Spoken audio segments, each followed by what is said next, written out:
What's up guys, Jeremy back again in Spyro Reignited Trilogy. This time not even for an achievement, this is for the skill points in Spyro 1. So there were skill points in Spyro 2 and 3 in the originals, but Toys for Bob added them to 1. And if you do them, you get concept art. So some of them are kind of tricky, I'm showing you how to do them. The first one is in the Artisan Homeworld. It's just a glide to this platform right here. Pretty easy. If you 100% the game, you're going to get this skill point. So that's kind of an introduction to it, and as you can see a list of all the skill points in the menu in your guidebook. So the next one is in Stone Hill. This is the first hidden skill point. So you want to glide to this upper area right past where you talk to Gildas. This is where the thief is. He's up here running around with the egg. So as soon as you see the thief and kind of enter his range where he'll start running from you, right there. See, if you turn to your right, you'll see that pink tulip right there. So you find a hidden tulip. And whoop, you flame that. Skill point acquired. Now, the hidden ones are going to be the most difficult ones. So that's mostly what this guide is for. The next one is in Town Square. It's to stick all of the bowls. So to stick a bowl, you need to ram it instead of flaming it. And he gets stuck in the ground by his horn. So there's 2 right there. I think there's 8 in total. Because here's 3. You hit that guy. And then this next area up here has 4. So you hit him. I took a hit there. There's another one, and there's another one. So you get all 4 there. And then you need to do this kind of hidden glide to this upper area. Once again with the thief. Let the thief run away. You don't need him right now. Jump across the way. There's the last dragon in the level and your final bowl. Ram him and you'll get the skill point for Town Square. So not every level has a skill point, but a good chunk of them do. The next one's in the Peacekeepers Homeworld. It's to scare 6 norcs into the tents. So you'll see these 4 norcs here. When the kind of lead one runs at you, you flame him, and the other 3 will get freaked out, and they'll run and hide in these tents. So that's 3 right there, and then continue past the cliff down portal, and these 3 will do the same thing. They'll get kind of freaked out, run into the tents, skill point acquired. Easy peasy. And these are the ones, of course, that will moon you if you look away. Next is to perfect Dr. Shem. So here's the technique for not getting hit. You jump up and trigger his attack and then fall back on the step. That's just for his first run. Flame his big giant ass and he'll run away to the other side.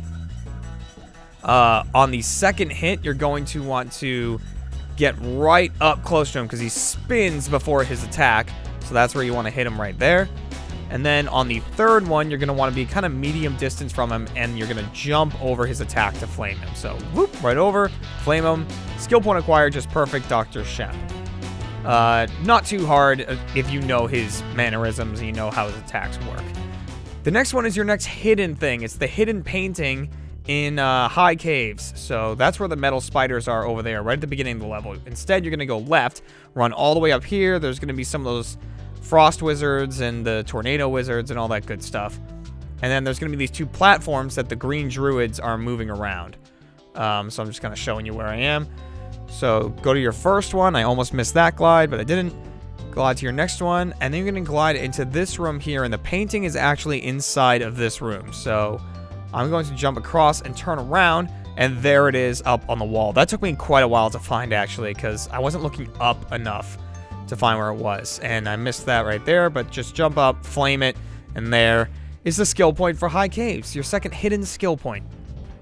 The next one's in Blowhard, and this one's really bizarre because usually the boss levels, it's to defeat the boss without getting hit, but it's not that in Blowhard. It's to find a platform that a green druid is moving and stand on it for about 10 seconds at most. There you go. So you don't need to do anything to the boss. I think you gotta hit him once to get there.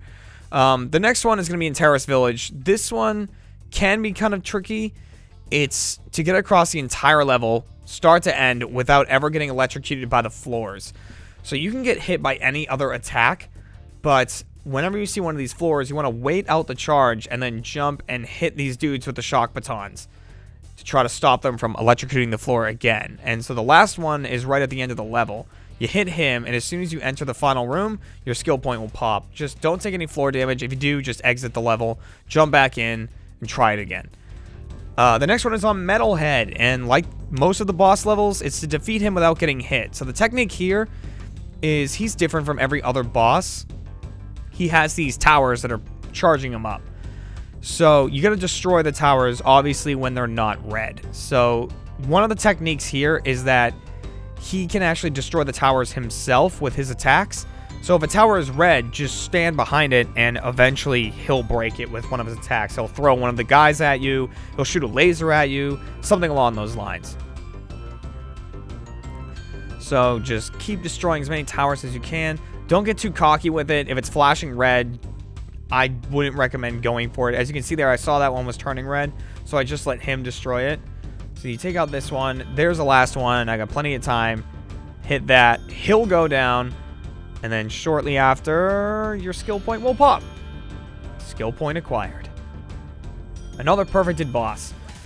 Now we move on to another hidden object, and this one sucked. I actually couldn't find this one. I looked for a long time. Matt eventually found it, because Matt Bragg is insanely good at finding stuff like this. So in the Dreamweaver's homeworld, you want to get up to where this cannon is. Flame the dude off of it. And then you want to use the cannon to transform these two armored fools, or whatever they're called, armored somethings, and turn them into their smaller versions. That way you can get through them into this doorway. So just take them out. I go back for this guy just because I really dislike those enemies. Jump up these stairs, and this is how you get to the flight in this level, the icy flight. You can see it kind of in the background there. You're going to jump up on here, and I'm kind of showing you where I am. There's this wall right here. And as you turn the camera, you can see something weird happens. Like, it gets all ripply and stuff. That's because this wall actually isn't real. You just walk through it, and it's like a weird illusion. And then step over on this weird circle here, and you get the skill point. So that one was really annoying. Congrats to Matt for finding that one. And congrats to Matt for finding this one. This was another one I had a lot of trouble finding. It's in Haunted Towers, and it's to flame the blue wizard hat. So one of the things that confused me is the enemies in this are called blue wizards. So I thought somehow you had to kill them while also lighting their hat on fire. But no, it's another hidden object. Go up this second whirlwind here, and there's a castle across the way where a fairy is. You're going to run, jump, and glide, and it gets you down on top of this roof where the hidden hat is. That one was really irritating, so hats off again. Hats off. All right, to Matt for finding that one. The next one's in Lofty Castle, and it's to find the hidden stump. This one I did actually find, and it's when you're in this circular area, you can see it. So it's right there. You can see it kind of tucked on that little grassy patch up there. Now, you might be able to glide there from somewhere in this general area, but this is the easiest way I found to do it.